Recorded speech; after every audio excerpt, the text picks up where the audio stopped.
पढ़े सुने जो प्रेम से वह हो जाए शुद्ध स्वरूप। यह 28वां अध्याय कार्तिक कथा अनूप। जय श्री कृष्णा, राधे राधे। आइए सुनते हैं कार्तिक मास महात्म्य का 28वां अध्याय। धर्मदत्त ने पूछा, मैंने सुना है कि जय और विजय भी भगवान विष्णु के द्वारपाल हैं।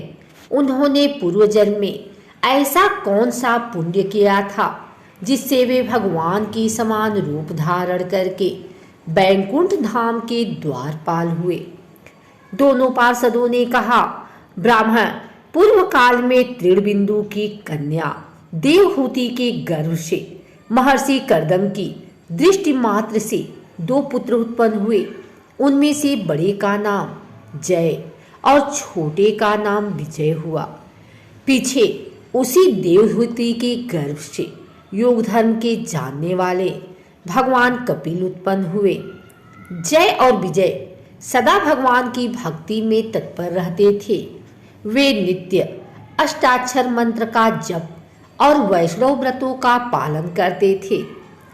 एक समय राजा मरुत ने उन दोनों को अपने यज्ञ में बुलाया। वहां जय ब्रह्मा बनाए गए और विजय आचार्य। उन्होंने यज्ञ की संपूर्ण विधि पूर्ण की।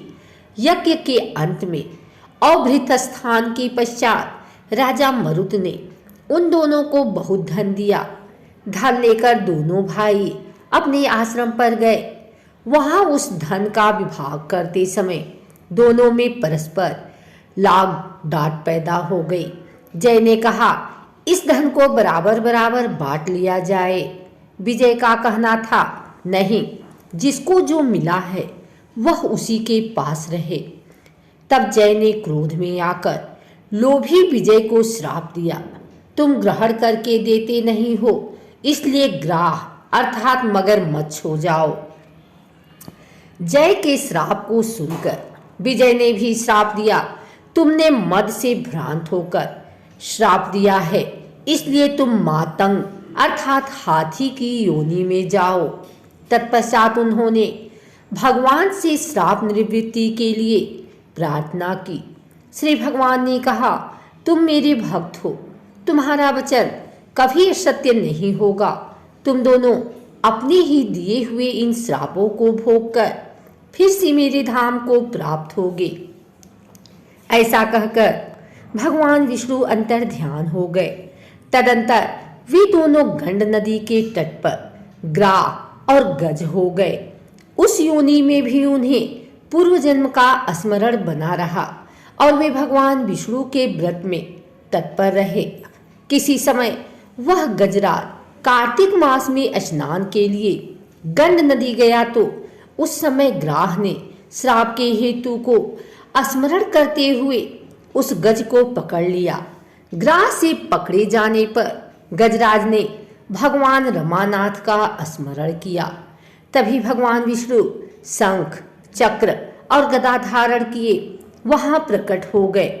उन्होंने चक्र चलाकर ग्राह और गजराज का उद्धार किया और उन्हें अपने ही जैसा रूप देकर बैकुंठ धाम को ले गए।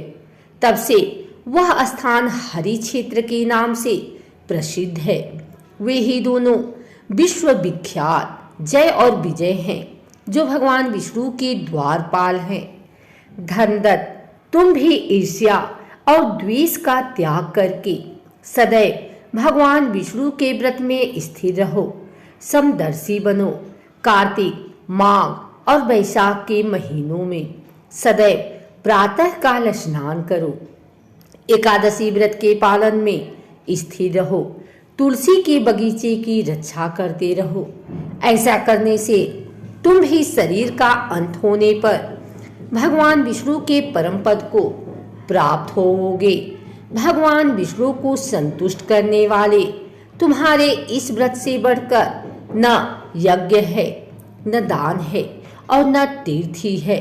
विप्रवर, तुम धन्य हो जिसके व्रत के आधे भाग का फल पाकर यह स्त्री हमारे द्वारा बैकुंठ में ले जाई जा रही है।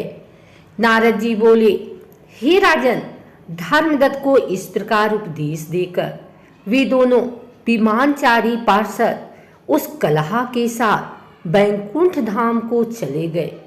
धर्मदत्त जीवन भर भगवान के व्रत में स्थिर रहे और देहावसान के बाद उन्होंने अपनी दोनों स्त्रियों के साथ बैकुंठ धाम प्राप्त कर लिया।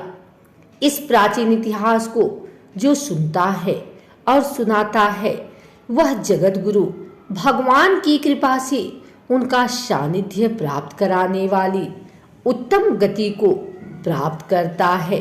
अगर आपको हमारी वीडियो अच्छी लगी हो तो इसे लाइक करें, कमेंट करें, शेयर करें।